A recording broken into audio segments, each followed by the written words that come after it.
visual field. So I have lots of pictures, and I'm going to speak about the pictures. So if in case you have difficulty in seeing one of the screen, please come forward, because there are lots of patterns on pictures that you'll see. Before I start into what work I did, I want to give some background about this field itself, how it began and so on. This particular picture in the background of my first slide is of a site called Talakadu near Mysore. I will come back to that site later, but why I put this is this particular site has got buried under thousands of tons of sand that has got blown over to the side from a nearby hairpin bend of river Kaveri. We will speak more about this. I will speak more about the site a little later. Going back to what does remote sensing mean? Remote sensing means sensing something, getting information about some object without coming into physical contact. So it's a non-invasive technique. So it essentially means seeing from a distance. Even our eyes are remote sensors. We don't touch, but we get information from a distance.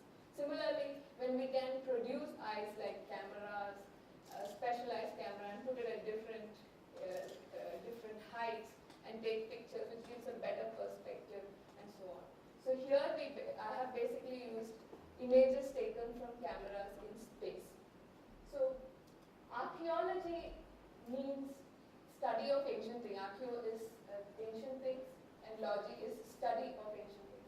It is specifically on remains. It may be architecture, it may be coins, it may be pottery, it may be inscriptions, sculpture. It is physical remains from the past. Whereas remote sensing is taking image from a distance. So how do we use this technology for knowing something better about our past? So here are some pictures of how this field began. There were pictures taken from balloon, and here are examples of pictures taken by pigeon-mounted cameras. So here are pigeons with their cameras, and this is a picture taken by a pigeon-mounted camera. You can see wings of a pigeon on the sides.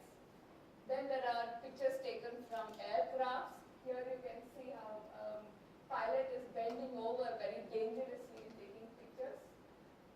Pictures taken from elongated ladders. Then taken by aircraft which were designed for reconnaissance, imaging, and so on. And then coming to satellites. Satellites fly at the height of, satellites that take pictures fly at a height of 600 to 900 kilometers above ground level. And they fly, or they orbit from north to south, as this animation is showing.